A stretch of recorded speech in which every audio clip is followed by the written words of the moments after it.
Dua orang bisa membaca Alkitab yang sama, tetapi menghasilkan kehidupan yang sangat berbeda. Mengapa? Bukan karena firman Tuhan berbeda, melainkan karena cara memahami dan menerapkannya berbeda.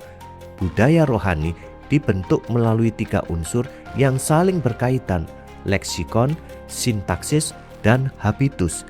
Ketiganya bekerja bersama, membentuk cara kita berpikir, mengambil keputusan, dan akhirnya membentuk kehidupan yang semakin menyerupai Kristus.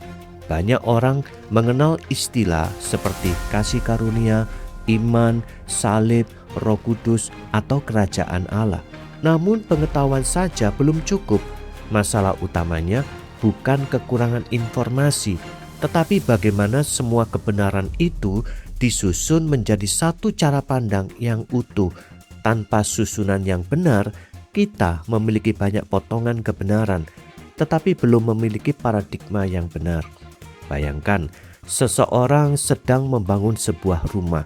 Yang dibutuhkan tentu saja bahan-bahan seperti batu bata, semen, kayu, besi, dan genteng.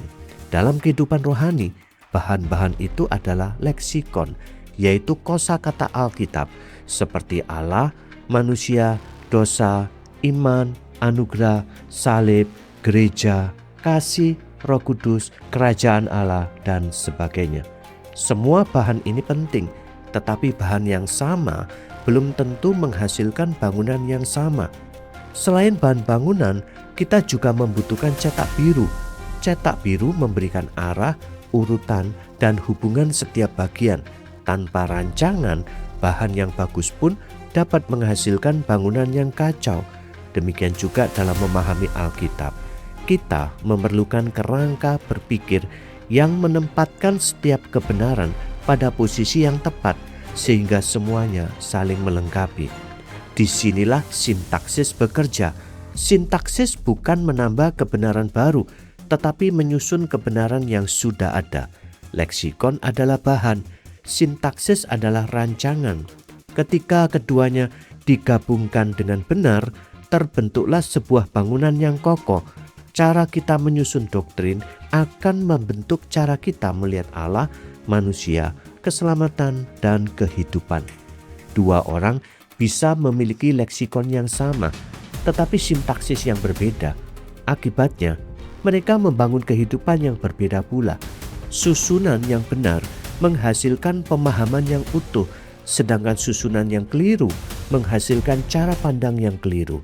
Pada akhirnya, yang membentuk paradigma bukan seberapa banyak kita mengetahui firman, melainkan bagaimana seluruh kebenaran itu disusun. Perhatikan 3 kalimat ini. Allah mengasihi manusia, kalimat ini benar. Manusia mengasihi Allah, ini juga benar, walau maknanya berbeda, karena di sini manusia yang menjadi subjek. Tetapi ketika susunannya menjadi mengasihi Allah, manusia, susunan ini rusak dan maknanya tidak lagi utuh. Kata-katanya tetap sama, tetapi urutan yang berantakan membuat kebenaran itu sulit dipahami. Demikian pula dalam teologi, bukan hanya apa yang kita percayai, tetapi bagaimana seluruh kebenaran itu disusun. Ketika leksikon dan sintaksis terus dihidupi, lahirlah habitus. Habitus adalah pola hidup yang terbentuk secara konsisten.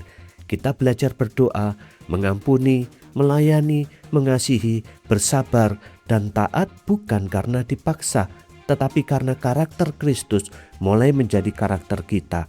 Paradigma akhirnya berubah menjadi budaya hidup sehari-hari. Namun perubahan sejati bukan hasil usaha manusia semata. Roh Kudus bekerja di dalam setiap orang percaya. Ketika kita percaya, taat kepada firman, dan terus hidup dipimpin Roh Kudus, Dia mengubah karakter kita sedikit demi sedikit. Tujuannya bukan sekedar menjadi orang yang lebih baik, tetapi semakin serupa dengan Kristus. Jadi, perjalanan ini dimulai dari leksikon, dilanjutkan dengan sintaksis, lalu menghasilkan habitus. Kosakata Alkitab menjadi cara berpikir menjadi cara hidup, dan cara hidup itu membentuk budaya kerajaan Allah di tengah kita, yaitu tanda kehadiran pemerintahan Kristus hari ini sambil kita menantikan pemenuhannya yang sempurna kelak.